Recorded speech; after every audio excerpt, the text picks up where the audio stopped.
Coach, how are you? I'm good, Yova. How are Yeah, you? I'm perfect. It's fine. It's finally we do it. Yeah, Yeah, it's good to see you in an environment not on the mats, huh? yeah. Yeah. You used to see me with the pink tights, so Yeah, hey, man. It's okay. We got a couple guys who like the pink color in there, like yeah, you and Will and Simon. yeah. We're making the place more straight. Yeah. Nice. So I'm really excited to that podcast. First, it's the first time I interview my coach, and I really appreciate you as a person. And I think you have a beautiful journey that you did, and Thanks. there is a lot of stuff that other people can take from you as a jiu-jitsu coach. And I think you compete too. Oh yeah. Yeah. Yep. Unfortunately, I won't be doing pans this year because we're doing a trip to Japan in April. Takes up the majority of our time in April, so finances got a little tight at the first quarter of the year. Yeah. But yeah, I like to do pans, the Pan American Championships. I try to get out to a couple of the other majors like Masters Worlds, Wow. Nogi Worlds, mostly on the IBJJF circuit. Um, have had some thoughts about doing ADCC, but have yet to dabble in any of like the East or West Coast trials or anything Yeah. like that. How you feel like the difference between to coach and compete? Oh man, two different mindsets, right? Like Yeah. one, you're there as a coach, you're there for like your athlete, and that's you're taking the competitor out of it a little bit, right? Like you just want your athlete to kind of put the best foot forward. And I feel like when you're competing, it's like a very selfish mindset, right? Like you've got to be in a mindset that's like very aggressive. Um, First is very important, not just like on the podium, but like in the exchanges on the mats as well. And coaching, I think we try to share that mindset a little bit with our competitors, but oftentimes when we're coaching, we're coaching several competitors on a day or more, right? And so trying to figure out each person's game and curtailing a game plan for them. So it's a unique challenge, but I find it's definitely two different people sitting in a coach's seat versus being a competitor. And how you compare that for your daily life? Oh man, yeah, I think compared to the daily life, I mean, like I'm a director of operations, so I work in a tech education company, kind of like tying all the departments together, making sure we're achieving our like quarterly, weekly objectives for service delivery, and I feel like it's a big separation, you know. I feel like there's like a business side to me, and then there's like a jujitsu side to me, and tying them together, I feel like has there's been a path of growth between the two different Daniels, two different coaches as you call me, Yeah, and I feel like one has always pushed the other, and the other one's kind of always brought the other one up as well. I don't feel like I'd be who I am today if I wasn't on the jujitsu mats for the last 16, 17 years. there is stuff that you use for daily life that you learn from jiu-jitsu. Absolutely. I think one of the simplest things that I try to preach to anybody that I get the opportunity to coach is just if you can spend a few hours in the mats working on yourself, getting better physically, getting better as a jiu-jitsu athlete, why can't you do that on the professional side? And not just professionally, but like in your relationships with your family, the people you love, your significant other, your relationships with your friends. These are all things that we should constantly be working on in like little states of improvement constantly. I feel like we can always ask more of ourselves. Nice.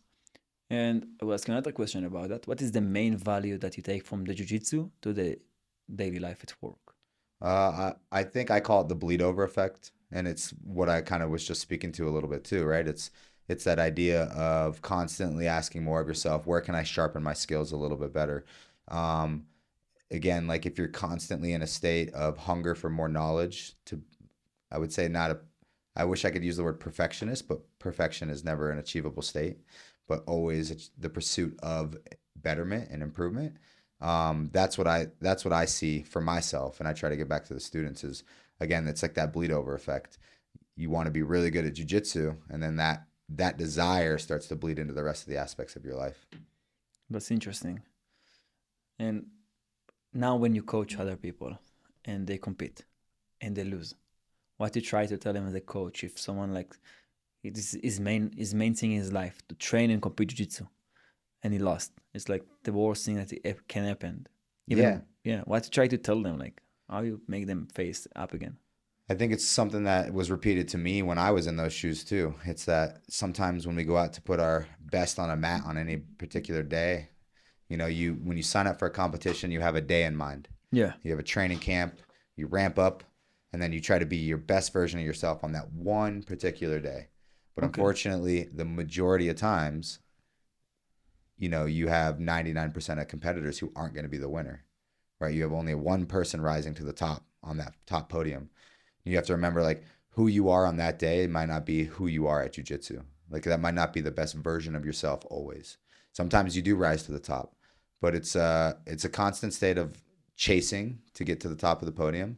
Some are luckier and they constantly rise to the top. But I try to remind my athletes, like, who we are on the day of comp isn't always the reflection of like our best jiu-jitsu, and that's perfectly okay. Some days you're going to capture it, some days you're not, but like, it's super hard to step out on those mats in the first place.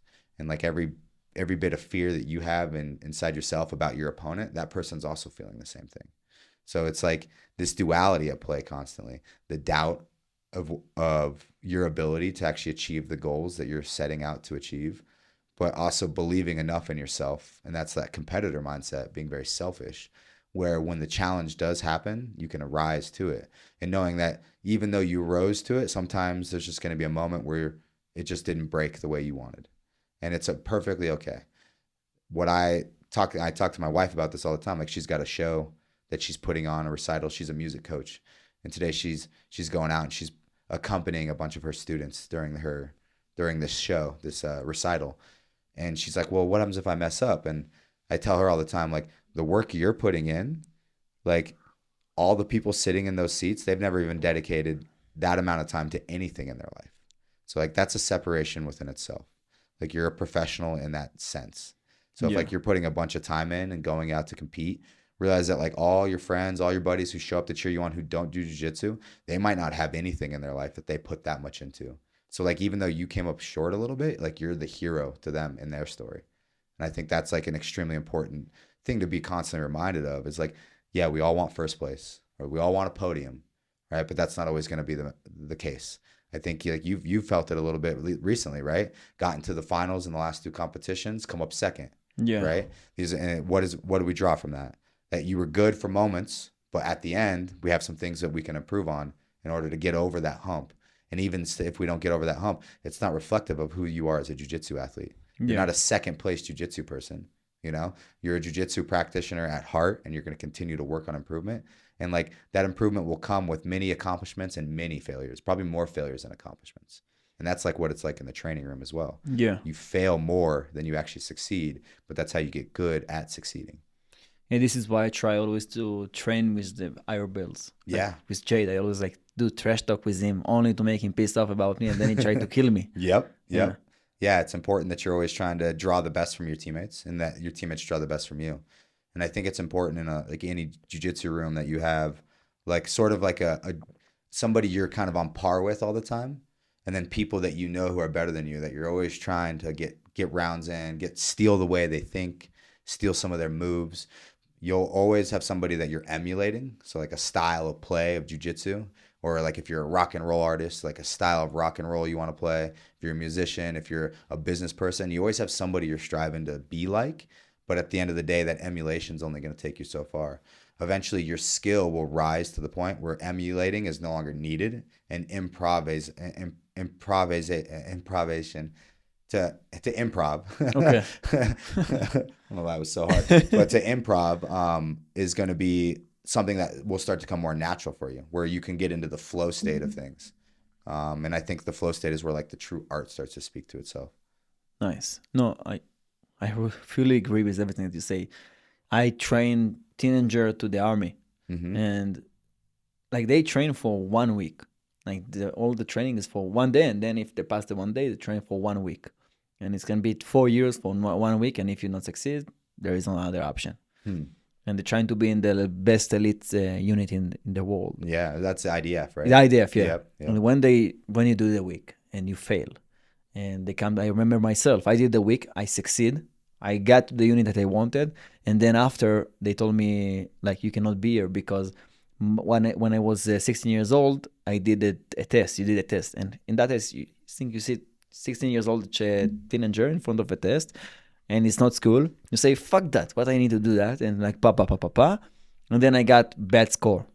And when after I did that week, because they saw my score, they told me, we prefer not to take risk on you because they're gonna put $1 million on your training. Yeah. And if you're gonna only start and you're gonna be after the first 4 months, it's like 200 grand. So from the elite unit, I went to special forces. So that was for me, like, I was so pissed off because like you try to tell me, because I was stupid 16 years old, that I cannot try it. Only give me the key to try to be in that unit. Don't tell me you are in the unit. But that was really pissed me off. And when I coached like I think 400 or 500 teenagers to the army. When someone of them fail, I try to talk with him like it doesn't show who you are, and that's okay. And from every failure, you can stand up again and rise better. And it's only 3 or 4 or 5 or 6 years from your life. It's not the rest of your life. Yep. And it's really hard. So now let's speak about coaching teenagers. Yeah. When they lost, it's like by far different. If I, age 26, that jiu-jitsu is not the main thing of my life lost. How you speak with them when they lost and all the world collapsed in front of them? Yeah, man. I try to remind them that they're just kids, you know, and they have the whole world in front of them. Yeah. And I've been doing jiu-jitsu longer than maybe they've even been alive. Yeah, you know, that makes sense. And it's like, where do you think you're going to be when you're my age? You know, are you going to look back on this one tournament when you were 15, 16 years old and say that that defined the rest of your adulthood? You know, no, this is a moment that's probably a moment of like launching a catalyst, so to say, that like helped propel you into the next phase of your jiu-jitsu.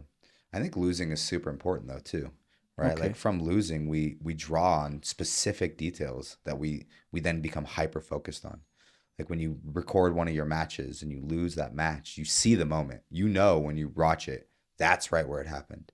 And you take that mental note and you go back into the training room and you ensure that that mental moment or that technical error in your technique or whatever it was, you do your best to make sure that it becomes, instead of a deficiency, it becomes a proficiency. And so like you're now weaponizing the weakness that was once exposed and at the level that where you were trying to test yourself. And I just try to remind myself, but my students, whether they're teenagers or adults, that like those moments are what we're going to grow from. So it's super important to run into the house on fire. Yeah. You know, you can't walk by the house on fire and call for help and then keep walking. You know, you've got to be your own savior. You got to see the burning building within and you got to go try to put it out yourself. And if without that onus, if you don't have that onus within jiu-jitsu, it's going to be really hard to take it into like your personal life or your professional life as well. You as a coach feel commitment to follow what you say to your student? Oh, absolutely. Yeah, I mean, I think that's why I didn't start coaching until I was like a brown belt. Okay. You know, for a long time, I was just walking the jiu-jitsu path. And then an opportunity presented itself at Easton for me to start coaching. And at that time, I had been a big believer and I was like pushing myself professionally at that time. But I was a big believer in like the two Daniels, me and jiu-jitsu and me professionally, like we're balancing each other. And I just try to remind people like, you know, it's not impossible for you to elevate yourself as long as you're constantly in a state of reflection, you know, because in those states of reflection, you start to identify the areas that need work. Yeah. First, I think it's incredible that you do. There is two Daniel. Like you work, most of the coaches, this is the main job. Yeah. To be a coach. Yeah. And then you coach. So when you do the change between them, like you have a hard time to make the change between the Daniel, or it's like, bam. It's gotten better at snap of the finger. Yeah. But luckily I feel like for me, because I've been doing jiu-jitsu so long, like the coaching aspect kind of fell into place, right? Like I always like I talked about emulation a little bit. I always emulated the coaches that I wanted to be, and the ones that like I didn't really like, I like threw out the traits that I didn't like, but I stole from them some of the things I liked. Maybe it was technique, maybe it was a mantra they would repeat, and I would try to make that my own. And then when you believe in something so much yourself, it's easy to repeat it outward, but you have to like believe it internally before you can preach it externally. Yeah. For me though, I think I get a nice peaceful drive into the school every day. I live out in North Glen. I work from home, so every day I get about a 25-minute drive. And during that drive, I'm just on the highway cruising, speeding a little bit. Don't tell anybody. Don't tell the police. 36. But on that drive in, I feel like it's a good mental break. It allows me to break away from the professional mindset of the grind that I'm in all day, trying to make sure that whatever is happening on my schedule is taken care of, and this necessary things that inside of our organization are happening. And I try to break from that, and I try to get back into the jiu-jitsu mindset, which it's It's about creating a fun environment, a learning atmosphere, a supportive atmosphere, like a community type sense. And I feel like when all those chips, like when you see that transition and you embrace that side of like the jiu-jitsu community, it's really easy to come in and coach, So it's like I kind of take 20, 30 minutes a day to like study some technique. Sometimes it's longer, sometimes it's shorter. And that way I make sure I'm refreshed on like what I'm trying to teach to the class Nice. every day as well.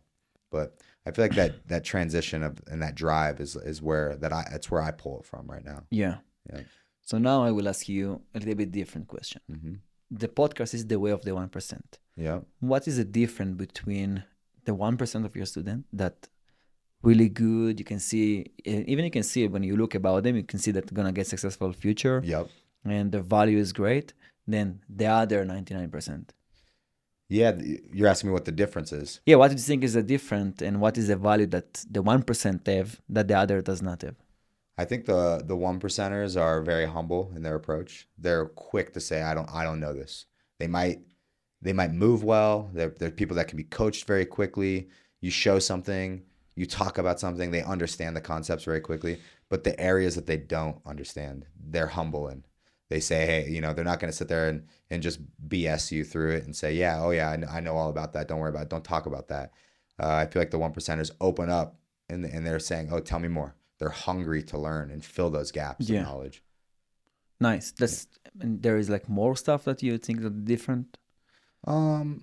I mean, I feel like that's a big part of it. I feel like drive and commitment too, right? Sometimes 1%ers are looked at as like these people who have these God's gift of just natural talent and ability to learn, but people don't see all the work that they put in, Okay. all the sacrifices they're making. Sometimes it's like relationship sacrifices, family sacrifices, right? Just to be there on the mat working on the things that they want to get or become more proficient in. And the 99%, those are people who they create the excuse not to show up, Yeah. right? I feel like if you can pull yourself into the school on a day where your mind and your body's saying, I don't want to do this, this is not going to happen today. If you can pull yourself in to the school on that specific day, by the time you get to the end of class, you'll know it was the right decision. But preemptively, that mindset and pulling through that mindset, I feel like that's the 1%. The 99%, they don't show up. They're easily persuading themselves to not go in with just that first line in their head. Oh, I'm tired. Oh, Yeah. my body's beat up. I'll take the day off. But the 1% says that to themselves. Oh, I'm tired.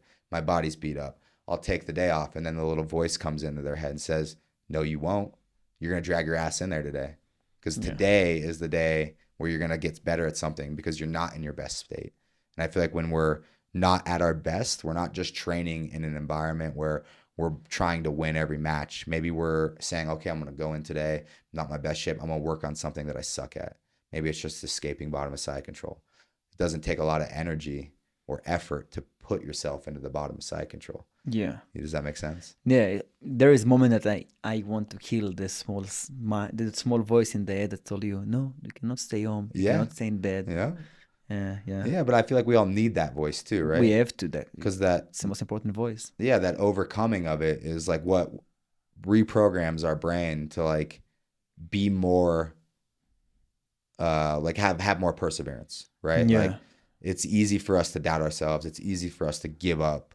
But the more we doubt ourselves and give up and tell ourselves to shut up and ignore and like not ignore that voice, but overcome that voice, the easier it gets as we get older. Yeah, there is a sentence that I always say to myself when I feel like I have a bad day that Ronda or Rosie say, that you need to be your best version of yourself in the worst day. Yep. Like you cannot complain about life. Yep. Like you don't know, like if tomorrow morning you need to be the best version of yourself and you wake up sick. Like I think men does not have privilege to be sick. Yeah. Because we have commitment to bring food, provide, protect to the family. Yeah, absolutely. Yeah. Or like you said, it's a constant battle with like yourself on those worst days, more so than it is on your best days. It's really easy to show up when you feel good. Yeah. Really easy to show up when you sleep well. Yeah, there is a Dinah White talk about how Trump work hard, and I don't speak about politics, but it's like to see Dinah White, that is one of the most harder worker in the world, speaking about Trump, that his work, like he never saw a guy like that. Yeah. It's like incredible to see 78 years old guy that to be honest, Trump can say fuck everyone, can stay home and Do nothing. do nothing and enjoy his life. Absolutely. But the opposite, he's still working 60, 18 hours a day. And so if he doing that and he's like 4 times more than my age, like how I can complain about that? Yeah. Yeah. Perspective is a hell of a thing, right? Yeah. Like putting yourself in that perspective, that reflection. Yeah. You know? This is why I always like say, if you wake up in Boulder every day, smile and enjoy the day. Yeah, it's easy when we're in Boulder, right? Yeah. It's really those easy. Beautiful mountains right outside the front door. Yeah. Nice. So now I will take you for a different point of view. Mm-hmm. When you start to train and you look about your coach, what you love that your coach did and you say, I will do it too, and what you saw is that from your coach and you say, I will never be like him. I think for the first part, what I really like, and just to recap, I've had several coaches through my year, right? Yeah. Through my years at jiu-jitsu. I mean, 16, 17 years at Easton. So some of the things that I really emulated were those who were just there consistently, that showed and cared.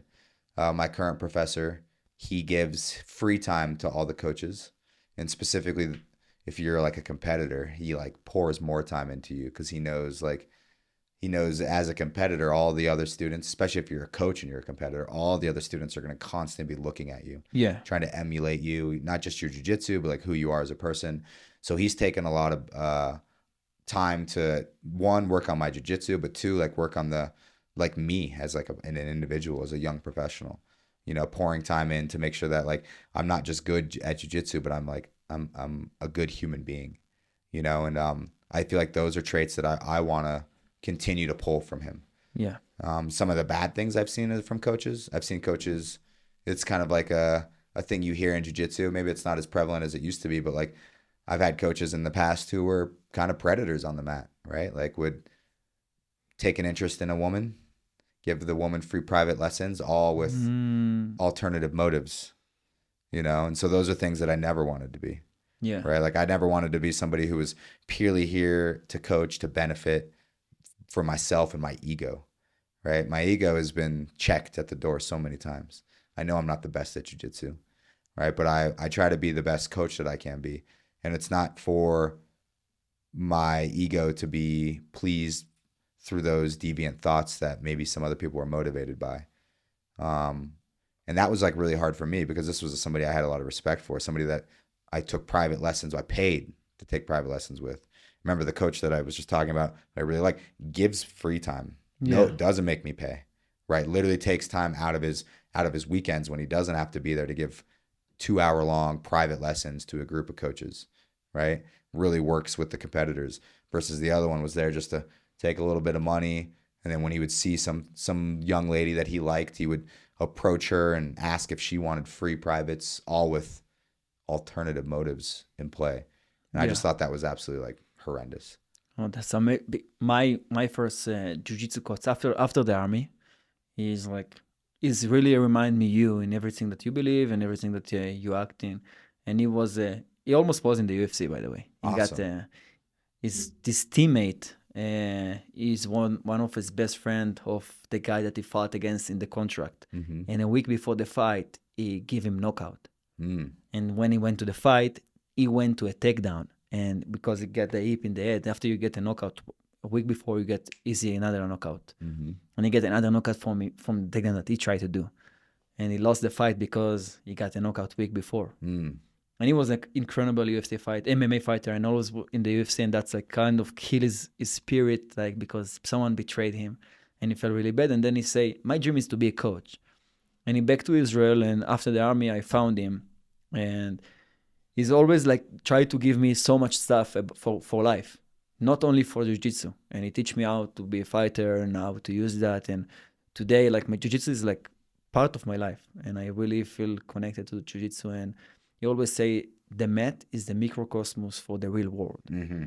And I really connect. What do you think about that sentence and how you see the people that you see in daily that come into the mat, and now then you see them in the regular life? You see the different, you see something different, like... Yeah, I feel like, so because I teach mostly advanced jiu-jitsu, I don't get to see a lot of our students on like the fundamentals or intermediate side. Yeah. I start to see them and notice them when when like other coaches who coach those classes start talking about them a little bit. And like when we're done with our advanced class, sometimes I get to observe the room when the intermediate course or class starts, right? And so what one of my favorite things though is like by the time you get to advanced class, some people get there quicker, some people it takes a little longer. But usually you see this person who's walked into the gym looking for something in their life that they didn't even know they were really looking for. A lot of people will come into jiu-jitsu or the Muay Thai side of our gym, and they're just looking for a way to work out, a way to stay in shape. Yeah. But then all of a sudden that workout or that stay in shape, all of a sudden we become friends, and we become friends, and then all of a sudden I've got 20 friends on the mats, and then these are now my community members. And I believe like in the mantra of like the tide rises all boats, right? Like jujitsu is like the tide, and it Okay. rises all boats. People come in as an individual boat, and then they all park on this like low bank of water, and then as their jujitsu gets better, their community gets better. Yeah. They start rising with it, and that improves their life. So like the longer you stick around a jiu-jitsu community, the one that's healthy, one that promotes growth, just like we have at Easton's, I see not just their jiu-jitsu get better, but like their relationships with their friends. Maybe they cut out the toxic people in their lives and they're only surrounding themselves with people that like they want to be like. If we talk about like your most important circle is should be positive people. You should have people that are better at business than you, Yeah. better at finances than you, and those. So then you can learn from them. It should be like almost like a mentorship and a student at all times. And I feel like jiu-jitsu offers that. I've seen so many people come through the doors through the years looking like rugged. I don't want to say homeless, but you know Boulder, Yeah. right? We got some people who wear patchouli. They come in. Next thing you know, they're wearing deodorant. Their hair's cut. It's like, whoa, what's going on here? Next thing you know, they're wearing nicer clothes, and you're like, what's going? They're like, hey, I got a serious job, and then you start talking to them, and they're like, oh yeah, like I was kind of lost, and then I found jiu-jitsu, and all of a sudden, just one thing started to snowball into the next, and now I'm like, I'm working a serious job. I'm looking at buying a house. I've got a serious girlfriend. I've actually proposed to her, or vice versa. I got a serious guy. I'm going to propose to him. And it's awesome to see that, like, that infectious nature, I feel like, that is jiu-jitsu. Because again, when you start asking more of yourself, you start asking more of your immediate surroundings. And if those people are toxic, or they're weighing you down, or they're trying to keep you on standards that were maybe not who you envision yourself being, I feel like it's easier for you to say, you know what, that's just not, like, I love you, I still respect you, I would love to be friends, but my immediate friendships start to change. And I Nice. think that's like one of the coolest evolutions I get to see over and over and over again. I love that. It's like never too late to start jiu-jitsu. No, never. It's never too late. I mean, we got cats in there who are like in their 50s and 60s, Yeah. white belts coming in trying it out. Yeah. We see a lot of people who come in with their kid, and they put their kids in the program. And then after like a couple months, they're like watching the other classes and they're like, hey, there's some fellas in here, or there's some ladies in here my size, my age. Like, why am I just watching my kid do this? Yeah. Then it does become like a literal family. Your whole family's vested in it. And then you can It's understand the beautiful. growth that your child's going through. The child can understand the growth that your parents are going Yeah. through because you guys share that journey. I trained with someone that's 72 years old in Israel. It was like, and he started, I think it's 71. Yeah. It's amazing. Yeah. I've trained with a guy that old. I think Elliot Marshall's his name. He's like in his 60s or 70s. It's If Elliot ever sees that, I hope he gets a laugh out of that. No, I love that because it's amazing to see old guys. Like I always like my father competed. My father was judoka and karate. That's cool. what was in Israel at that time, and he was a coach when he was 13 years old.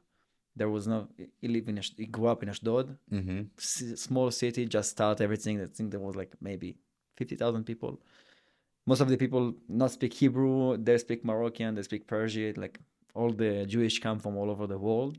And he started to coach karate and judo when he was 13 years old to bring money home for food. And the story always, we laugh that he was like, like, why are? And with his brother and was like 13 years old, coaching 8, 9, 10 years old children. And he was like making the money and everything. It was like, he built a business when he was 13 years old. It's That's like, awesome. yeah. That's awesome. And it's shown, and all his friend is that in the, right now it's less, but when he was like after the army, there was people from judo and karate that they grew up with him on the mat. Mm-hmm. And that's amazing to see how that friendship becomes so strong. Yeah. And yeah, it's beautiful community. Yeah, like they become your brothers, right? Yeah. Like you begin to care about your training room mates almost more than anything, because these are people you spend hours with every day, Yeah. and it's the one of the things that I think is most important, and it shows how healthy your school is when the class is over, how many people are hanging out afterwards and talking. Yeah. You know, it's most of the time that after class hangout and talking, they're not even talking about jujitsu. They're getting to know each other. Hey, how's your mom? How's your sister? Last time we were talking, you said you were struggling with this. How you doing there? Yeah. Right. And I feel like those are the things that like really help us grow. That's game changer. Yep. We need to do like like once a month. Like everyone go to eat pizza or a burger or something. Yeah. Yeah. I mean, like on Saturdays after comp class, like I try to get like, I don't try. We have a crew that pretty much we go out consistently to lunch. Nice. 6, 8, 10 of us. We go bombard some restaurant here in Boulder, like 29th Street Mall, or go down Pearl, and Yeah. grab spend a couple hours even after training, and that's those are those bonds that you start to build that last forever. I know I drive Coach Flynn insane because Coach Okay. Flynn is our department head, Yeah. and he's a purple belt, so like I way outrake him, and he knows when he tries to make some change, he can tell me what to do, but he knows that there's like the purple belt telling a black belt what to do. And I personally love because I've seen Flynn grow up since he was like 5 years old in the school, Oh wow. and he's 20, 21 now. So he's been doing jujitsu longer than I've been doing jujitsu, but he's only a purple belt, But right? yeah, but until you're 16, you cannot get a Oh, blue your blue belt. belt, Yeah. exactly. So anyway, I love yanking Flynn's chain. It's like one of my favorite things to do. But he knows it's out of a place of like love, right? Like I wouldn't do it if I didn't love him, right? Like if Yeah. I joke with students all the time, like if we're not giving you a little bit of shit, you haven't made it into the inner circle yet. Yeah. And I know jujitsu, it's one of those things that's kind of unhealthy at times. Is like there's cliques, there's like you know the cool kids, and then everybody outside of that bubble. I think at Easton's we do a really good job of like trying to pull everybody into that bubble, trying to make sure everybody feels welcome. Yeah. When we see someone who's kind of like isolated or they're not partaking, we talk about it like in our coaches meetings. Hey, what can we do to extend it to this person? How do we make sure this person feels involved? Oh, you have coach meetings? Oh yeah, yeah, That's once a amazing. month. Yep, yeah, Wow. That's amazing. yep. Flynn runs a great meeting. Nice. Yep, makes us do role play and everything. When when I just came and still now, like I never talk about in English about body parts. And when you explain something, jiu-jitsu is speaking about body parts, and I was confusing like, you need to touch that and touch that, and like, what the fuck is saying, right? And you always like come and explain me, and the other people are like, no, like it's that, and that's that, and so that it's beautiful that people try to help each Yeah, other. Yeah, yeah. We if your community is not constantly trying to help each other, like you got to get out of that gym, man. That yeah, gym's no good. no, I agree.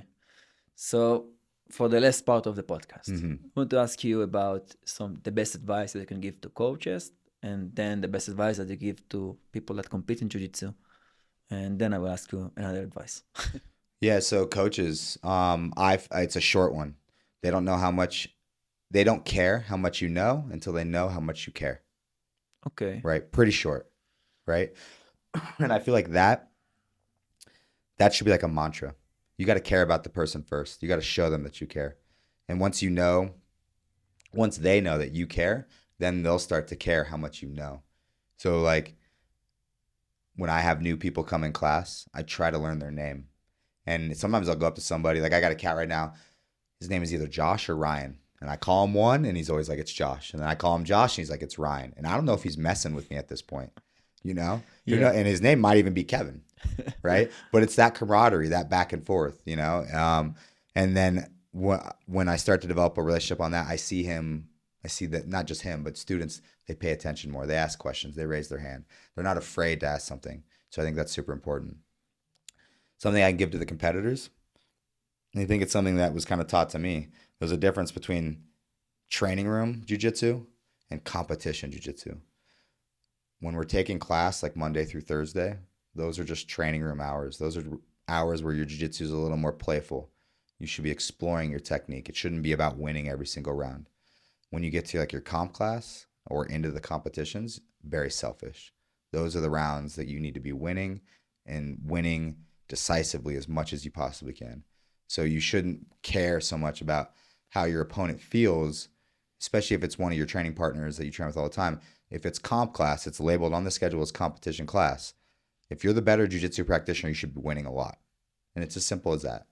It should be taking a lot during that one class, but in the other classes, it's giving a lot. It's a two-way exchange. And that's how you get better at jiu-jitsu. Yeah, that's what I always try to tell people, that when we train, that's why I always try to lose when we train to Monday to Tuesday, because then I learn the best. Like when I train with Jade, and I think he beat me 20 times in 5 minutes, I learn the most. First, you cannot do nothing to Jade. I still haven't solved that Rubik's Cube. That man, 18 years, 17 years, he's been just beating me. Yeah. Yep. It's so strong. So you're not alone. But you learn so much. Yeah. And he give you, and that's one, I think I talked with him 5 times in my life, 6 times in my life, Mm-hmm. and he always tried to give and help, and that show the spirit of the jiu-jitsu. Mm-hmm. He showed the community. It does. So the last question I will ask you is, what the best advice that you ever got in your life when you was young, in the beginning of your way? That's a good question.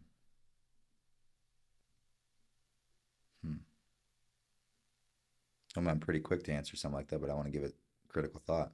Take your time.